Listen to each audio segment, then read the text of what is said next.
Hello, and welcome to the Book and Lounge podcast, where we talk about books that make us think, feel, and laugh. I'm your host, Jacqueline, and today I'm joined by my fellow book club members, Katrina, Annette, and Taiwo. We're discussing Caste by Isabel Wilkerson, a powerful and eye-opening book that explores the hidden system of hierarchy and oppression that shapes America. We share our thoughts, insights, and questions about this book, and hopefully will inspire you to read it too. So sit back and enjoy the conversation. Anyway, so just to start off with then, the title, Caste. I just wanted to check what, if anything, you knew about castes and whether or not you learned anything new. Well, for me, I would say that I didn't know a great deal, but I had a limited understanding of the Indian caste system. Particularly with how it hasn't died out. It just kind of gone undercover, as it were, or transmuted into something else. And how Indian people, as they go around the world, they export caste with them. So I knew about that, but I was surprised at the origins of American caste system, or what she considers to be a caste system, being based on Nazi Germany. Mm-hmm. So I found that fascinating and very interesting. I know there was a whole debate that we had, which was good, about whether caste is a suitable prism within which to see. We're coming on to that. Equality. Hold on. But I feel very strongly about it. Okay, that's fine. You can express your opinion strongly when we come to it. Fair enough. Well, I think similar to Taiwo in my understanding of caste before reading the book. I mean, I know it as an aspect of Indian society strongly tied to Hinduism and the whole idea of reincarnation and karma, but I don't know it in detail, and I don't think I know any more from reading the book. I understand her using it as a sort of trying to give a new perspective at looking at racism, but I'm not quite certain how that works really. You know, I'm not sure it makes much difference calling it caste when we're talking about what goes on or what went on in the southern states of America, which is where most of the book seems to be based to me. It is interesting, the connection with Nazi Germany, but again, caste is, I'm not sure it's the right term. Same with both Tara and Katrina. I had limited knowledge about in terms of how it works within India. And then, that was about it really. I didn't know, how the Nazi Germany had kind of based sorry, now I'm getting confused with what Katrina said. For me, sometimes I don't know this is just racism. But anyway, how they built their caste system inspired by the US. So that area was quite interesting. And it is, I see how she tried to use a different perspective on it, and sometimes I got it, but then other times I just thought, no, it's just racism. I wouldn't necessarily call it caste. But yeah, there were areas in which I kind of understood how it could be viewed. If I thought about it in terms of people of the same race, and then I thought of caste within that, then kind of, but outside of the context, especially as it's set in the South, no, I didn't really. I do agree with you. I knew of the caste system in India. And from reading this book, I don't feel that I learned much more, although she does go on to explain the origin and how it started. But beyond that, I don't feel that I've learned or come out with a whole load more information.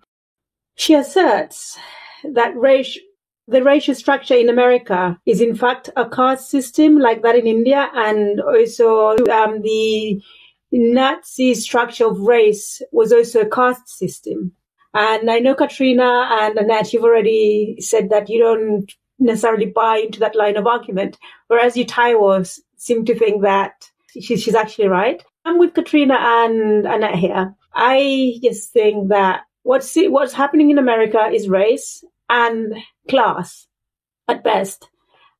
Can't see how it's caste, because for a start, caste in India, I mean, it's based on your lineage, when you were born, which family you were born in, what your ancestors did. Whereas the situation in America, basically, black people have been shoehorned into this structure where white people are at the top, black people are at the bottom. And there's also only the two. You have either white or you have black. I mean, Latinos and I guess brown people in the US, it's a bit ambiguous where they sit within that, but it's not really as set in stone as you have the Indian system. So that's one reason why I think I struggle with assertion that what you have in the US is a caste system. And then the second thing is, even with Nazi Germany, you had the Aryans or the Germans, and then you had the Jewish. You just had two separate groups. And at the end of the day, again, for me, that was racism. That's why I don't think this analysis works. Also, with the Indian system, I mean, I might be saying this all wrong because I haven't studied it particularly or anything. But what I would understand is that because of the idea of reincarnation and karma, there's a justification for you being at the bottom of a pile because maybe next time round you're going to be born into a higher strata. And conversely, I suppose if you are a higher strata and you don't behave appropriately, you may be reborn lower down the scale. Now, if you believe all that, it sort of ties together. Whereas the American slavery system, okay, they tried to a certain extent to connect it to Bible teaching, but that's always a lot more tenuous than the Hindu system, where it's kind of the whole thing is around reincarnation, isn't it?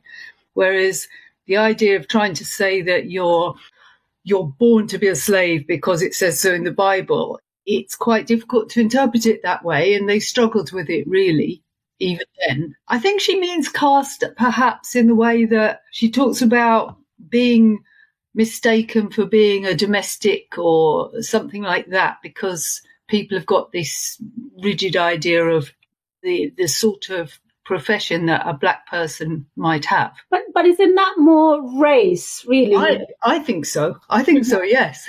But I'm trying to see why. I think she just wanted a new interpretation.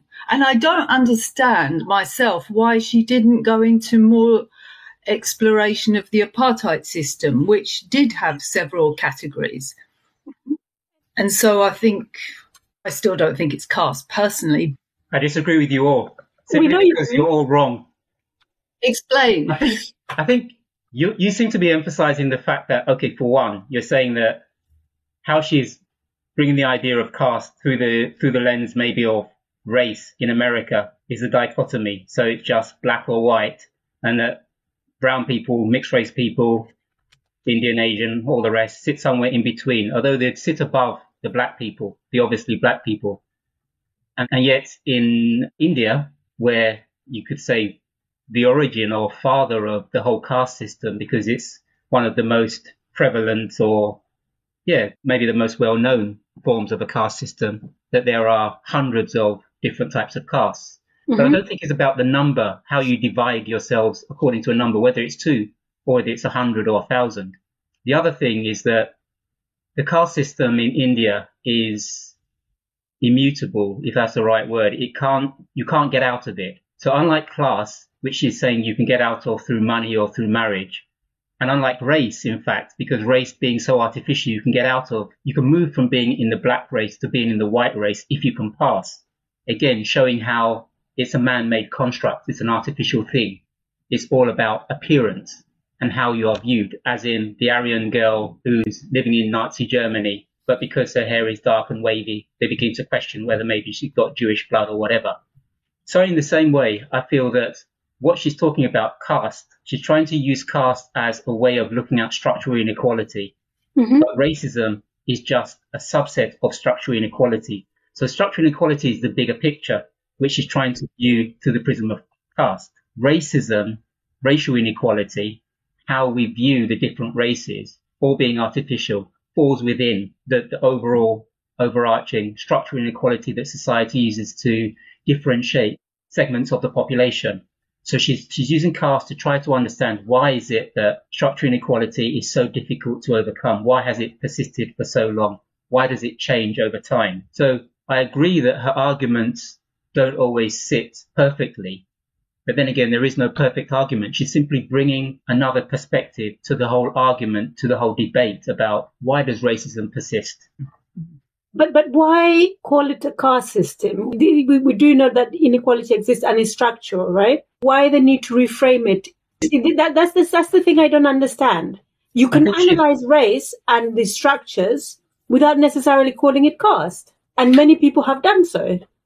But the fact that she's using caste to try to understand structural inequality, I don't think that that's necessarily a bad thing.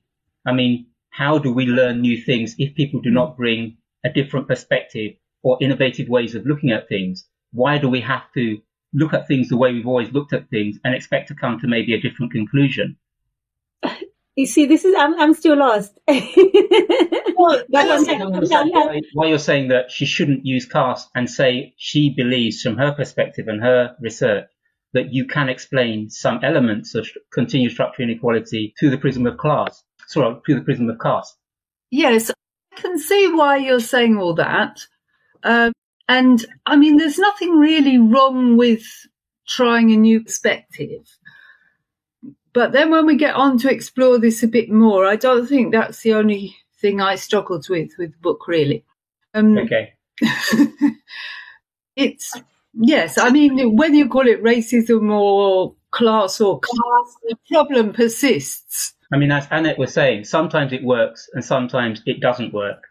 Yeah, I just think the lines are a bit too blurred sometimes.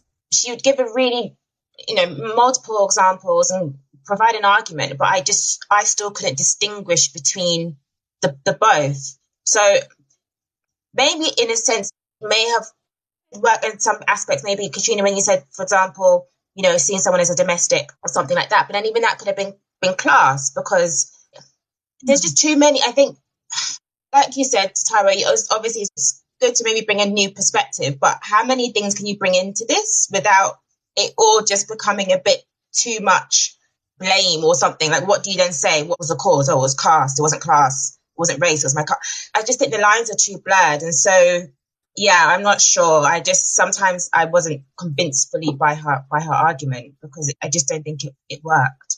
So in the book, she basically says that caste and race are neither synonymous nor mutually exclusive. They can and do coexist in the same culture and serve to reinforce each other. Now, if that is the case, then I didn't see why the whole structure in the US needs to be reanalyzed. And I think that for me, that's where I struggled. You can't analyze everything in America, the racial structure in the US, without needing to bring in a caste system. And we went to the examples that she uses, so some of them are her own experiences. And I just wanted to know what you thought about the examples that you chose, and whether or not you thought that it brought home the point of this whole state of inequality that exists within society. For me, I felt it was essential that she personalized it. She's writing as a black woman, particularly when you consider, I mean, from her photograph, as far as I could see, she seems like a light-skinned black woman. So if you wanted to break it down further, you could say that shadism or colorism might be an issue as well. Mm-hmm. She's writing as a black person, traveling around the world, but also giving examples of living in America and how society views her as a black person before that member of society gets to know her position within society as a professor, as an educated professional, as a person flying business class, so on and so forth. And then maybe they readjust their view of her. So the other point I wanted to make before I forget it is that because she's writing in 2000, I think it was, that the book came out, if I'm not mistaken. I thought it was much later than that. This was post-Obama. Copyright 2020. Trump. Yeah. 2020. So it's recent anyway, isn't it? 2020. 2020, okay. Yeah, so Trump.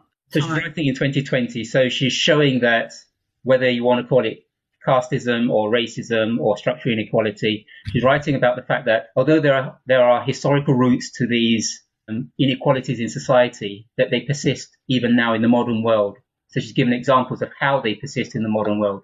Some of the examples you could argue that, oh, it's not race, it's class, or it's not class, it's something else, it's gender, or whatever.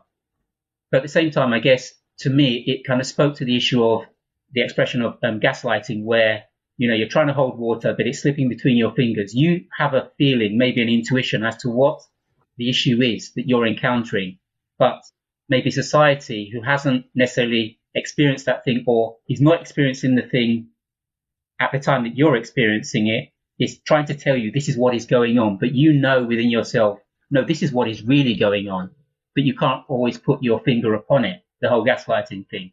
Mm. So, for example, where she might be the only one that is singled out, and other instances where people will see something is happening to her, something adverse is happening to her, but no one kind of comes to her rescue or lifts her hand. So that kind of thing. So I felt that it would have been much weaker. I'm not saying her arguments were perfect, unfortunately, but yeah, I'm not saying her arguments were perfect. So the idea that she put across was 100%, but it would have weakened it much further if she didn't modernize it and bring up-to-date examples, and she only went to historical, facts and figures. She brings in the whole situation of what happened in Nazi Germany. I mean, she reframes that as caste as well. Does a comparison work? So Nazi Germany and America and the whole India. I don't find it works. I can quite understand how she meets people from the sort of, I don't know what the word they use now, but maybe the Dalit class or caste in India, and that they share some common experiences and they can share a lot of commonality. I can understand that.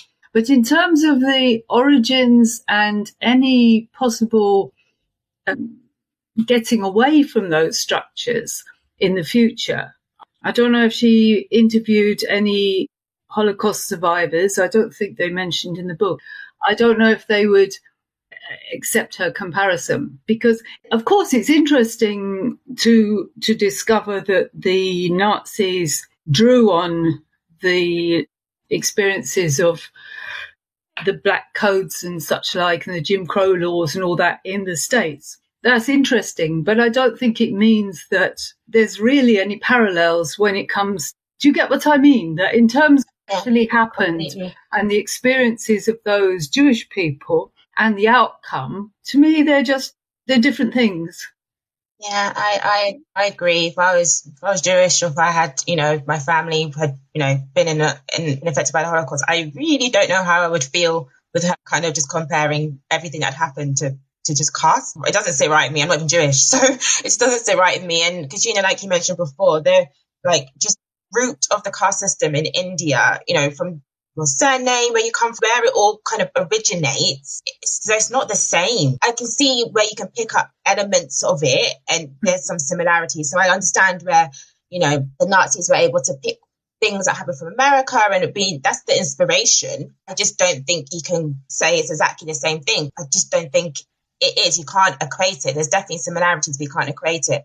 And yeah, I also understand how the Dalits, you said, felt some solidarity with her when they met her. But then that's kind of, I think, it's sort of similar in lots of places around the world. Aborigines, I think, in Australia have a lot of solidarity, like the Black Lives Matter movement. There is that solidarity in general. That's how it is. I just don't think you can say it's fully caste, because what happened, I think, how everything originated in India, I just don't think you can fully say that's the same thing everywhere else. Yeah, and I agree with both of you. Taiwo has something to say. I disagree. I don't think caste has to be, exactly the format that the Indian people used. Why does it have to be exactly the same thing? Bear in mind that with the Indian manifestation of caste, it has a very large religious element to it. Whereas, for example, the South in America, I know that they use the Bible to, you're the son of Ham, you're born to be a slave, there's a biblical basis for it and all the rest.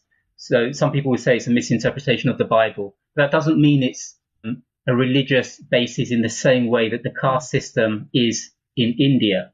But does it have to be exactly the same as in India? I think her argument is more to do with the fact that, okay, we understand the Indian caste system.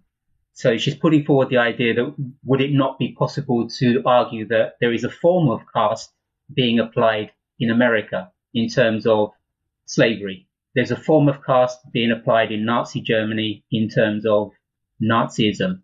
Obviously, with Nazism, the ultimate purpose was to destroy those people. Whereas with America, the ultimate purpose of enslaving a whole group of people was about capitalism and the need for labor. So you don't want to destroy your asset. Your asset is the people who provide free labor for you. You just keep them alive sufficient enough to continue to provide the labor and the manpower and woman power that you need. That's all. So the purposes of the two are not the same.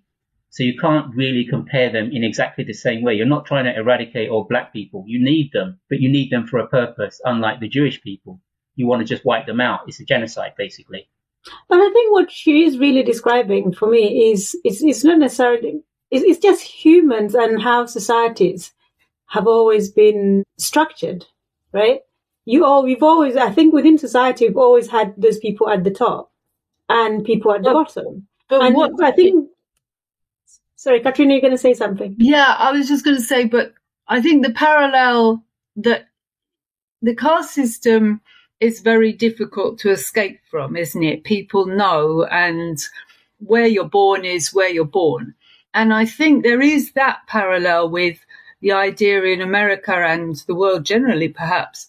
If you're black, you can't really escape the colour of your skin according to whether you're black or white. And that dictates so much of the outcomes of your life in certain circumstances. So I think that's where she's coming from, but I'm not sure how it. Anyway, I'm sorry I interrupted you. Finish what you're saying, and I'll ask a question. No, ask the question. It's fine. Well, we can spend all our time arguing about this, but I still don't really get what is the point of the book. It demonstrates the huge inequalities and disgraceful things that have happened historically and the legacy of that continues today, creating a lot of discrimination. But we know that from people's personal experiences, but also from so many other books. So what is she trying to bring us to that's different with this? That's what I don't quite understand. She's trying to make us see. Ty was ready to jump in to explain. Well, my understanding of that is just that she's trying to reframe this to make us see the structural inequality that exists within society in the caste framework. That's what I think is the point of the book. And then she puts forward arguments to support that. My interpretation is that I didn't even feel like she was suggesting it. I felt like she was telling me it is caste. Not even because time when you said, "Oh, she's suggesting," it wasn't seem like a suggestion to me. I felt like she was saying, this is caste. Da da da da. It is offering us perspective, but it seemed more like she was kind of telling me that this is actually the case. Okay, I agree. I accept that that's what she's saying.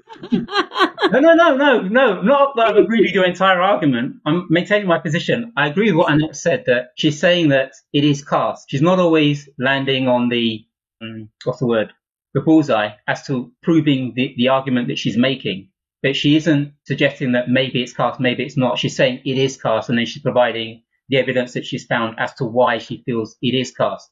But I feel that the subtitle, The Lies That Divide Us, that's what the book is all about. The fact that these things that divide us, be it classism, racism, or whatever the ism is. And she's saying also that all the isms can be found within the prism of caste. From her point of view, these inequalities, these imbalances in society, and most importantly, why they persist from generation to generation, the way that segments of society think and have been almost indoctrinated or inculcated or educated to think in that way, is the cause of much of the unhappiness within the human being, particularly the American human being, because she's writing mainly for an American audience, which is why it always comes back to America. The global perspective is very, very light, if any. It's all about America.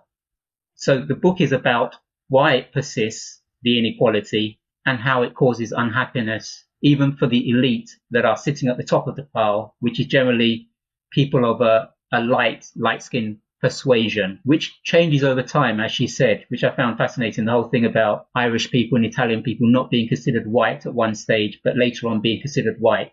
Their skin color hadn't changed, but the structure they found themselves in had felt it expedient to bring them within that elite upper echelon fold, whereas before they were not. But always it's with the darker your skin, the more likely you are to be at the bottom of the pile socially, whatever part of the world you are, but particularly in the Americas.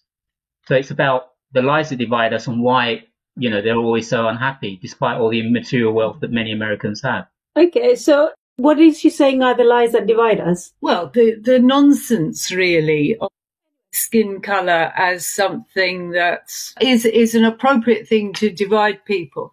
Because she gives all that analogy at one point about supposing there were tall people and short people, and she goes on. And I mean, I think this book, if it's aimed at people who've never discussed or thought about this before, fair enough, because there's an illustration that sounds pretty stupid.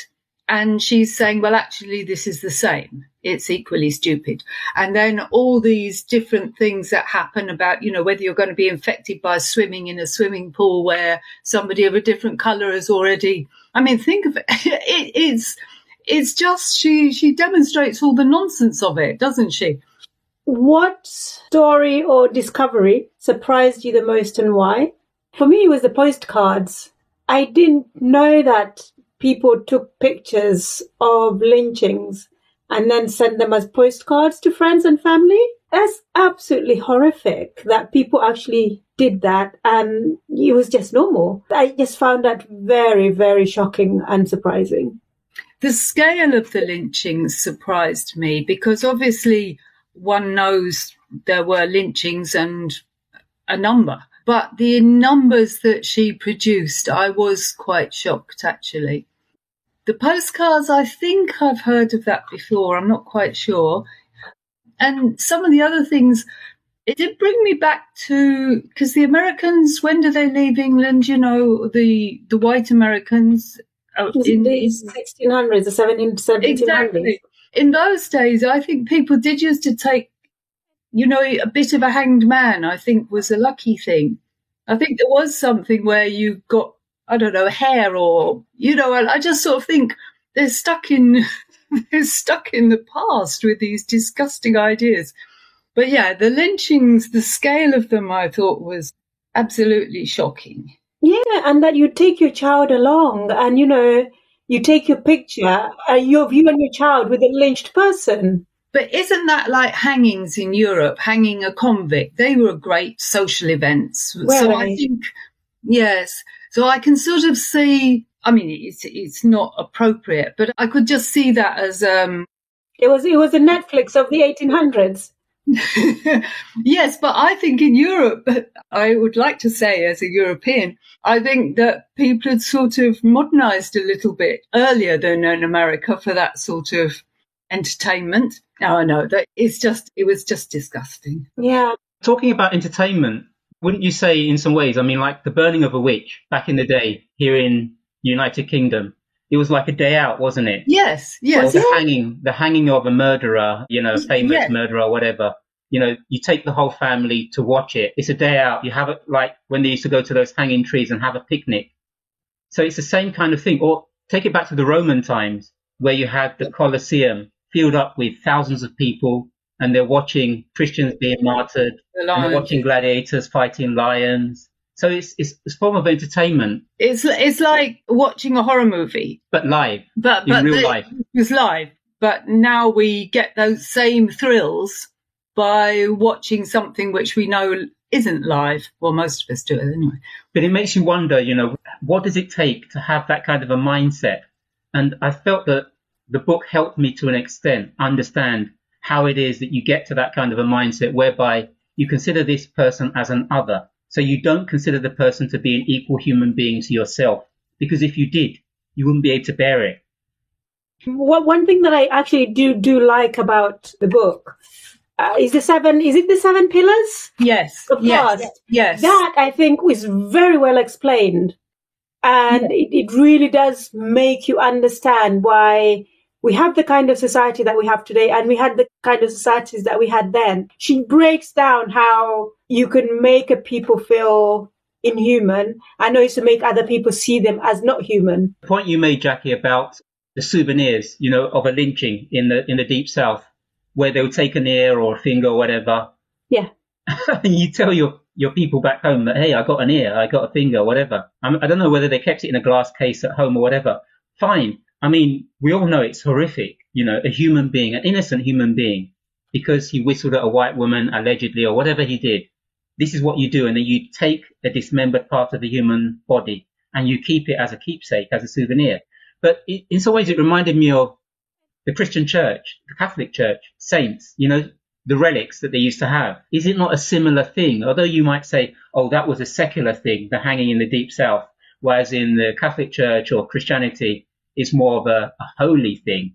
So this is the toe of St. Paul or whatever, and it has healing properties or curative abilities. Is it not the same thing? No. I don't see them as the same thing, because in one aspect, the Catholic scenario is for good. Yes, it could be somebody's toe, but actually it's a toe that's going to heal somebody.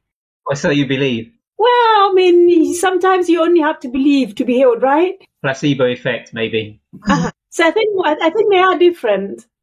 But there are elements that overlap. But the point that you made, Jackie, about taking children, I found that so horrific, because you're setting up the next generation to be so desensitized and to consider the other as other. I mean, that's the point. We're saying, oh, look, you're setting up the next generation, but that's exactly what it was intended for. Because for people who've got that sort of mindset, it's important to perpetrate it. It's very important that you don't break it down and that your children have those same attitudes that you had. Otherwise, shock horror, they might actually, discover that the other isn't other. It's all about maintaining that system. But isn't it also a power thing? Because the people at the top want to stay at the top, and they'll do anything to stay at the top. And so they'll go through all these 7 pillars of caste that she described to stay at the top. So by continuing and wanting to perpetuate the acts of dehumanization, they want to be able to stay at the top and not be challenged, because, they have the benefits. Isn't that the same reason as to why when you you bring up the whole idea of white privilege, people seem to be up in arms about it because they benefit from it, so they don't want it challenged. I mean, when you treat another group of people, or even if as an individual, you treat another individual very badly, and in your heart of hearts, you know that, but sometimes you can't, you have to block that out. And it creates a whole psychological thing, doesn't it, by which you're going to then blame that person for making you treat them badly. There's all these things going on. In those societies, I'm not saying we're immune from it here in Europe, but because of the whole structure has been so strong on it in the southern states, you've got all that going on a society basis as well. So when white people are anxious or rejecting white privilege and critical race theory and all that, well, they do feel deeply uneasy. They feel very uneasy. And of course, they don't want to look at that feeling. That's what I think. I think there's a lot of psychological stuff going on. Katrina, would you say that kind of psychological dissonance or imbalance, would you say on an individual basis, it's similar to the heterosexual couple, the man who regularly beats his wife, for example, and then, he turns around and says, well, look at what you made me do. I suppose. Look at how much I love you. That's why I beat you. Look at what you made me do. It's a similar kind of psychological imbalance, let's just say. Yeah, probably. I don't know. I hadn't thought of it that way, but probably. But I think all this rejection of critical race theory and everything is because in America, and here as well to an extent, they want to believe it's all in the past. It's all in the past. It's all gone. Why do people keep going on about it? That's part of the lie that they are telling themselves, because they're choosing to close their eyes to these structural inequalities that exist by denying that these things are not happening now. They're all in the past. But there's one thing that you said, Katrina, that I found she made a point of that was actually quite interesting and actually quite important. This idea that you need to convince a group of people to be able to keep these structures alive. Because if it was only just like, one person, it wouldn't work. You need to be able to convince a group of people, which is why it worked in Germany, because lots of people in Germany that knew that these things were going on, either they turned a blind eye or they supported Hitler in his endeavors to eliminate the Jewish people. And it was because he was able to convince a whole society. That's why it worked.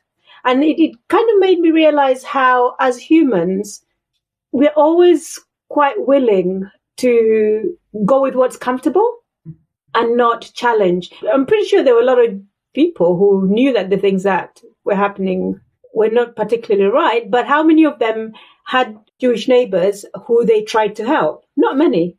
Taiwo, you can interrupt me and say. I want to say that you have to take that argument further, because it wasn't just about convincing a group of people. It was convincing a group of people that another group of people are the other.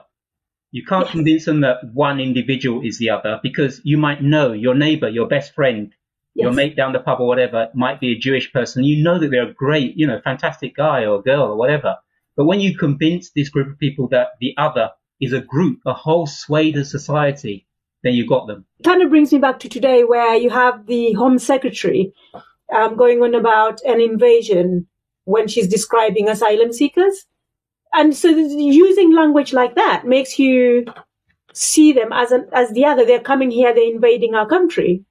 Guys, you didn't really tell me what surprised you or shocked me the most. Well, for me, so there's the postcards, and then there's also the case of the Japanese guy who tried to challenge the racial structure and the category in which he was put.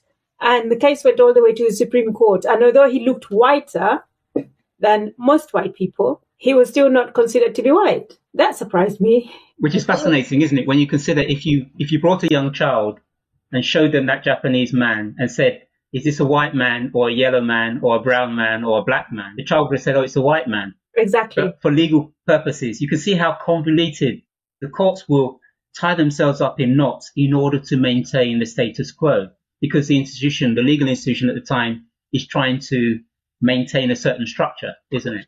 Yeah.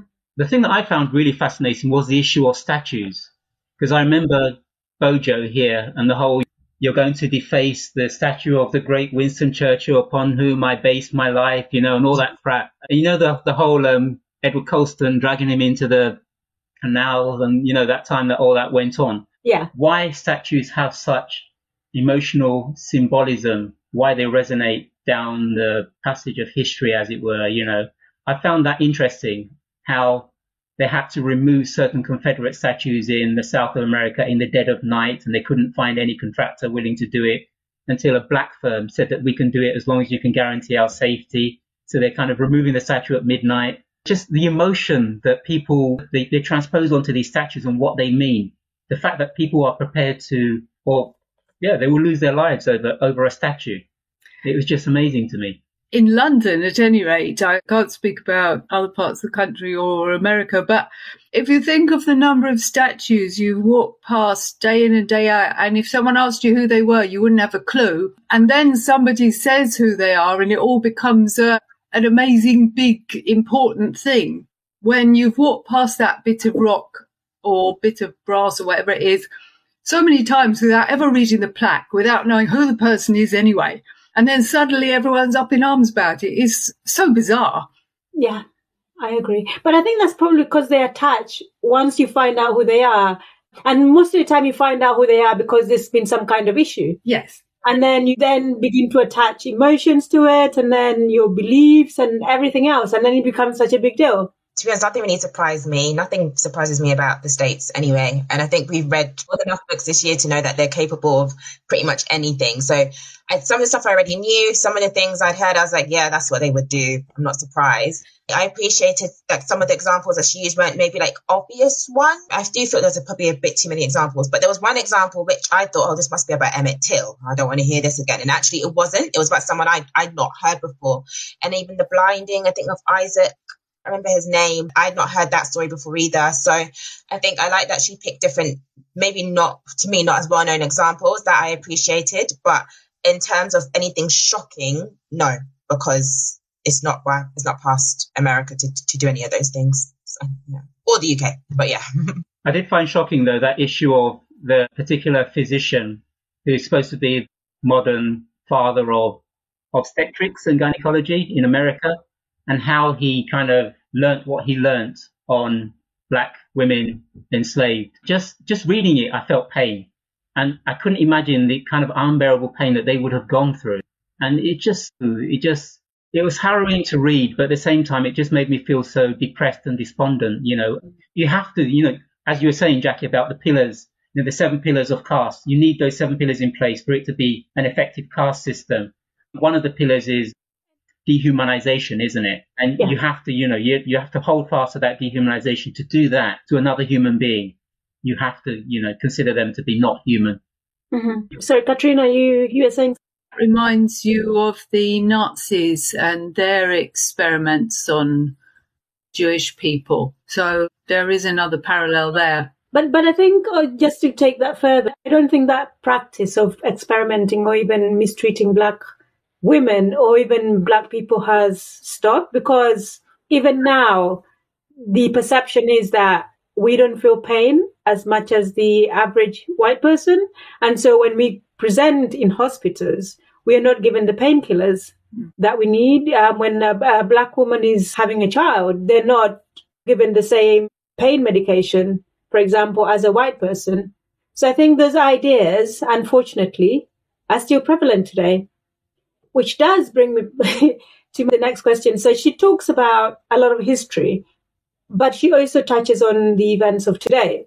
So how do you think she explains the far right in America? Is that more to do with power, the need to maintain power, or the perception that power is being lost?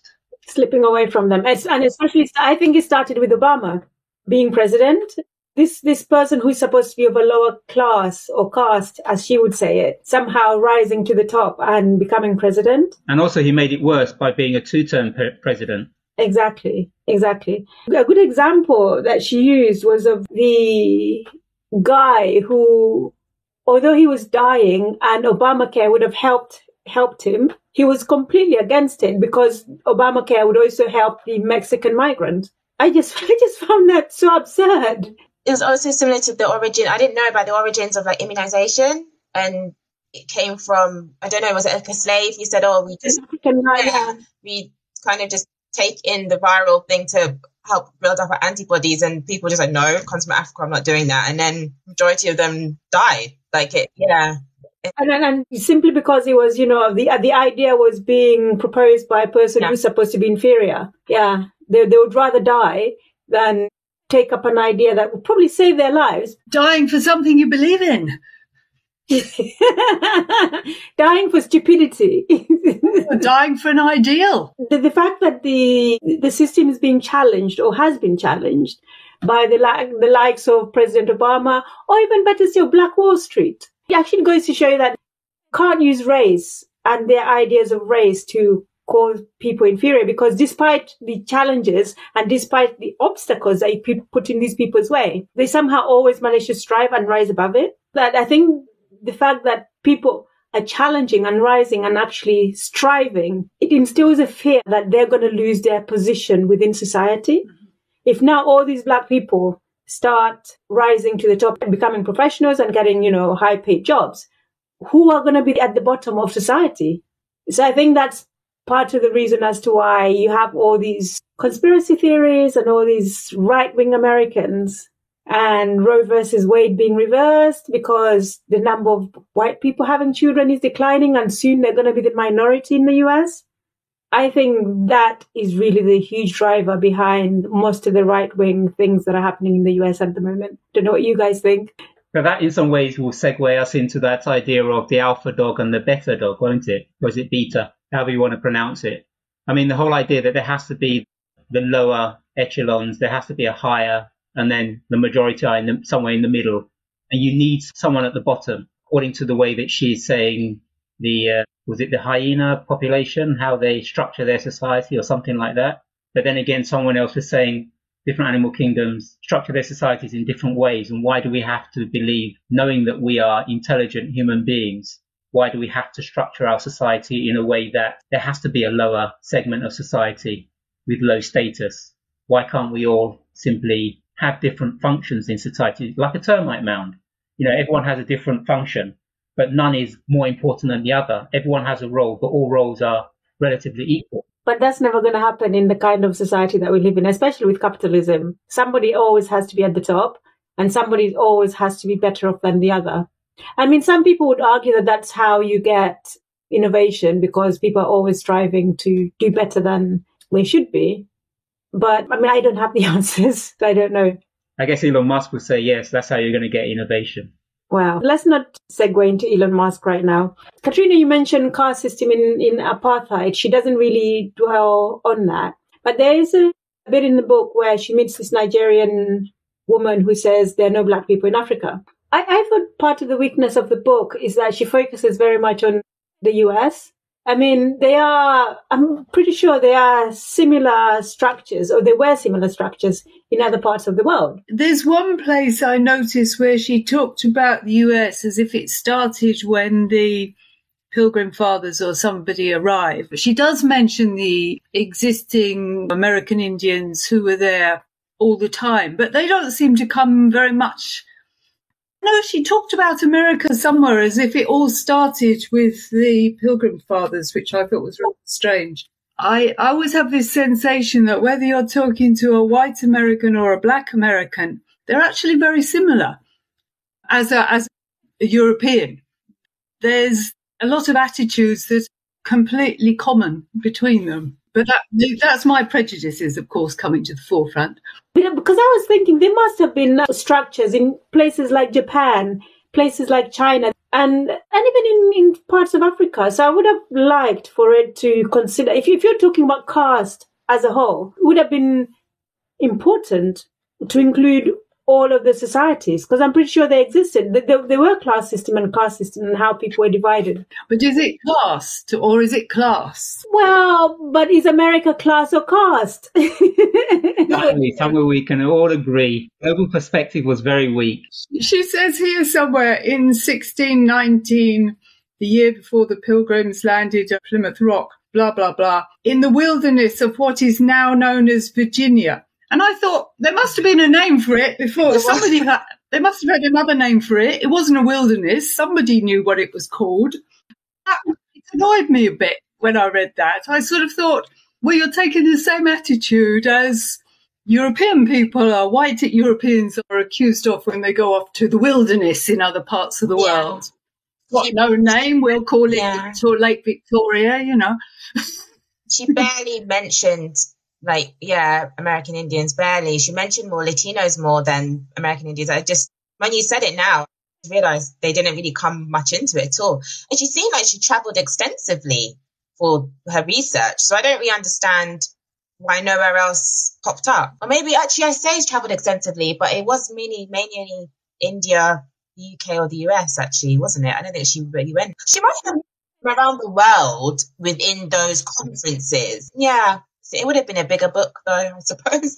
So I got the impression, I don't know if you got the same impression, but when she was at conferences or something in Europe, she didn't feel herself under the same sort of microaggression, shall we say, as she reports in America. But I felt that's probably just because she isn't there long enough, and because she's in a different place and she's got an American accent. People are treating in a different way, but I'm told that if you're in America as a black person, but with an English accent or something, you'll get treated differently. Oh, much more favourably I got. Yeah, it's as if I was up there. So I guess when you're an American in Europe, as a black American with an American accent, you're still probably thought of as rich, at a conference. I thought she should have spent a bit more time in Europe to see whether she found the same things once she was here. Coming back to the point that you made earlier on about the book being insular and about this really from an American perspective, I came across where she wrote that British colonists in the West Indies saw Africans as civilized and relatively docile population. I read that and I'm thinking to myself, where on did she get that? Found some of the things that she said that were not relating to America are quite questionable. But I learned a lot more about America from reading her book, and I've started another book. I put it forward for the book list, but then I didn't vote for it because I think it's going to be so utterly depressing that I don't want to be responsible. I've only read a little bit. It's called Stony the Road, Reconstruction, White Supremacy and the Rise of Jim Crow, because I thought I need to understand more to appreciate her book. At least, it served the purpose of enlightening us about practices in the US. Now, the thing that I was going to come to is this whole idea of radical empathy. Her solution to one of her solutions for fixing the inequalities that exist around the world, and in particular places like the US. Do you guys think that radical empathy will work? Sounds like a lot of hard work. I didn't get that far. What is that? I don't think I have anyway. Is that the end or? It's towards the end, yes. What is radical empathy? It's a bit like when Michelle Obama said, when they go low, we go high. Oh, okay. Well, it's also more than that, because then it requires the oppressors also to see the errors of their ways and then change their behavior.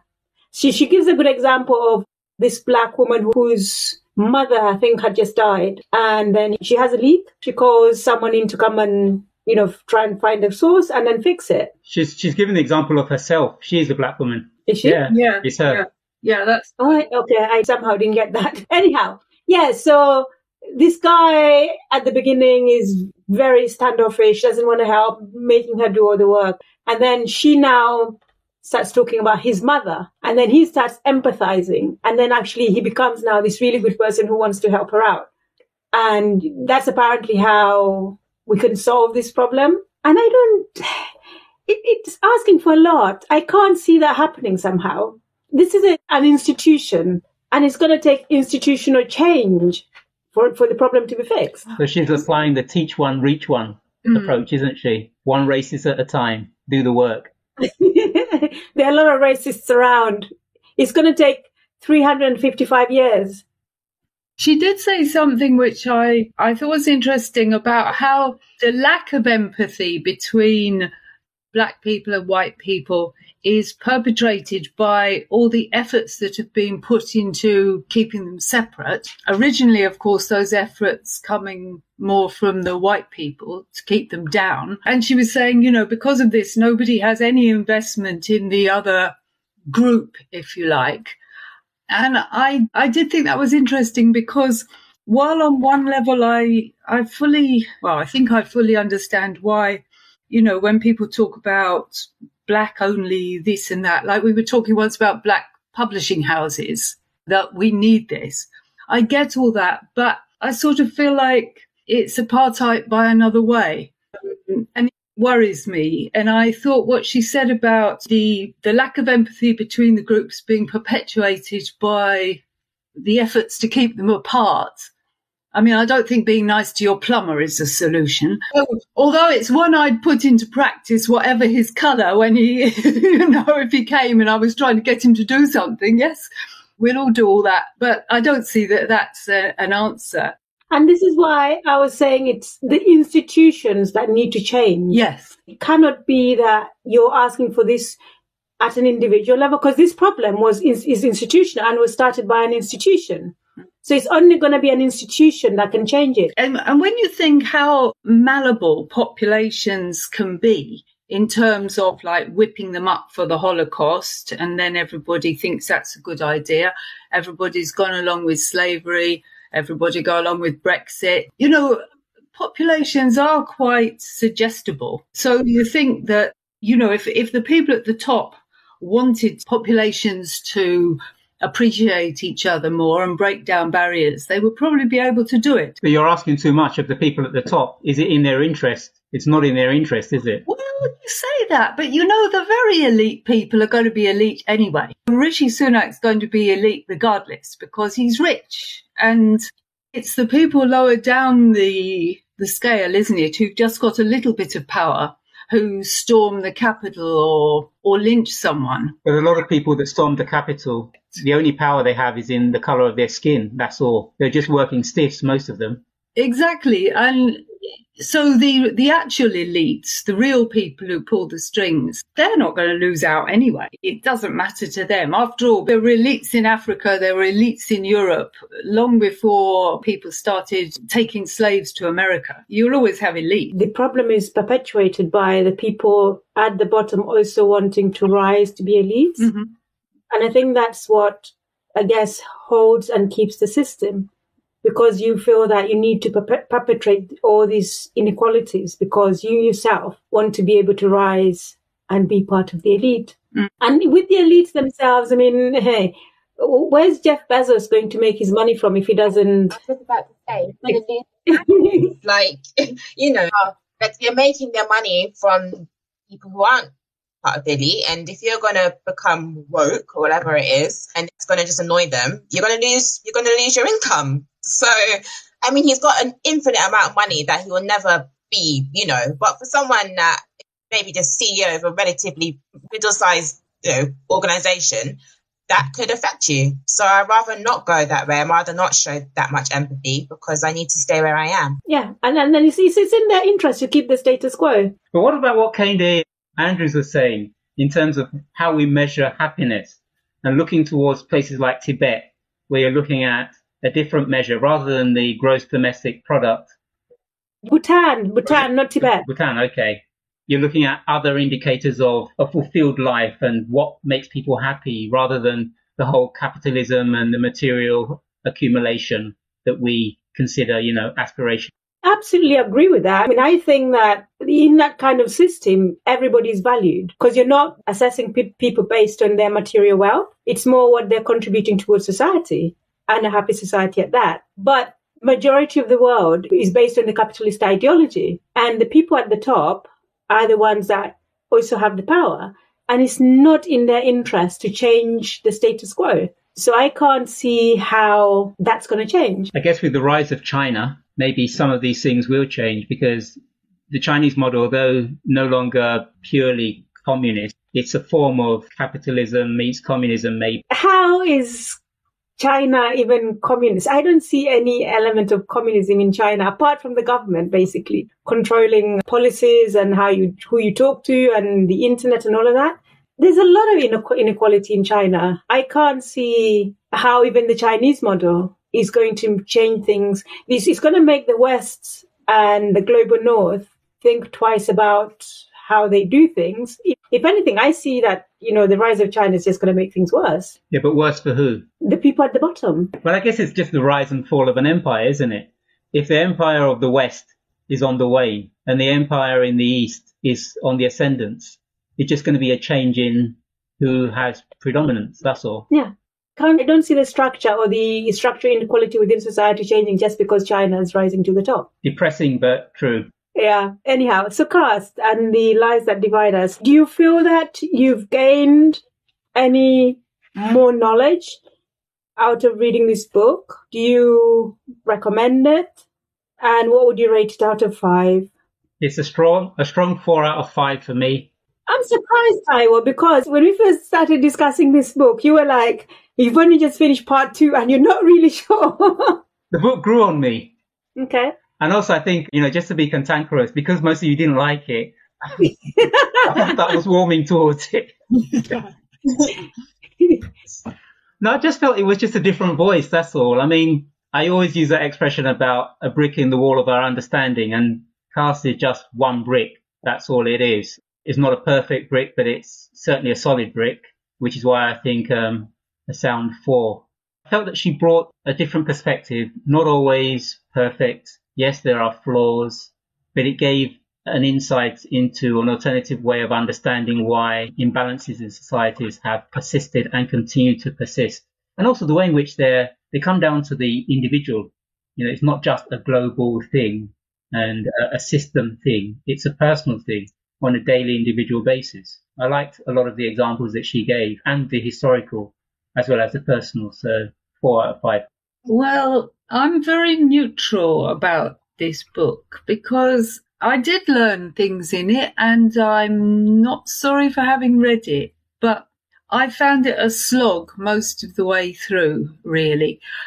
And I don't know why, because it's not like difficult to read. It just seemed to go on and on and on. So, well, I'll give it 2.5, 3. I'm not sure I'd really I'd recommend it with all those caveats.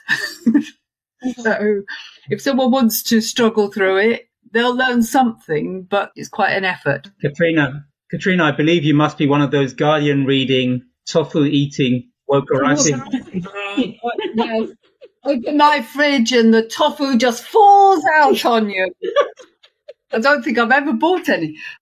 I do read The Guardian, but I don't only read The Guardian, and I only read what comes up on my M&S page. The more you click on things, the more you get, don't you? So you have to be careful. So I read The Telegraph as well to make sure they keep a balance. So Jackie, you talk about the sort of socialism of it, and socialism to me, it's a bit of a dream like Christianity. I can't see it as something attainable. That's why I think that you will have elites. I just don't think that they should be based on skin colour or gender or any of those sort of isms. But I think you will always get elite. Yeah, I'm with Katrina. I've still got 3 and a bit hours left, and I'll carry on. But I don't feel like I kind of really see it's just going to be more examples. I think there's just times when there's just a little bit too much of, there were 3 women sitting there was a man and his son, and there was a this, and I was like, I get it. I think there's just a bit too many antidotes. It's like, okay, that's what I actually think has taken up a chunk of it as well. Too many little bits of this and that, and I don't fully think it's necessary. And I also just don't really agree with interesting perspective, but I just think the lines are blurred too much, and I can't fully see where caste fits in. So there's that, and yeah, it's just a slog. I was reluctant to purchase the book. This is why I've just downloaded it from an audiobook, and I'm glad I didn't. Even though I can tell it's not difficult to read, it is difficult because it's just going on a bit too much, and I don't think I've fully learned anything, and nor do I think anything is going to improve either. I think it's just the way of the world. And would I recommend it? Yeah, I would recommend it based, like you said, Katrina, everything that I've said. I would say everything that I felt and go, but if you like to read it, go ahead and read it. But maybe I'd probably recommend it to people who I know are quite interested in this sort of topic. It may be good for them, but it didn't really do it. It's not doing anything for me. So yeah, 3 stars. I would be 2.5, but 3, because I see that it's well researched. That's the 0.5. I agree with Annette and Katrina. No surprises there, Taiwo. I found it quite repetitive, as Annette was saying, and I skimmed through it, I'm afraid. And as to learning anything, yeah, there are things that have happened in the US that, even though I've read extensively around slavery and so on in the US, I still found she talked about things that I didn't know happened, that I found quite interesting, and I also found quite shocking. So in that respect, yeah, I felt that I learned something there. The 7 pillars of caste, I think that was very well done as a way to show how people can be manipulated, and also how you can actually create a society where you're othering people and then constantly oppressing them. So I think that was really well done and well researched, well put together and well done. So I like that part of it. The caste thing, nah, that didn't work. Her argument just did not add up and it did not make sense. And no, you cannot reframe race in America as a caste. Just doesn't work. So no, rating wise, I would give it a 3 because she has put in a lot of work into it. So yeah, based on that, I would give it a 3 out of 5. I would recommend it. I'm pretty sure there are lots of people that would enjoy it more than I did. So guys, thank you very much. That is Caste. Thank you so much for listening. If you enjoyed this or any of our other episodes, please subscribe, like and share on Spotify, YouTube and Apple Podcasts. Till next time, bye bye.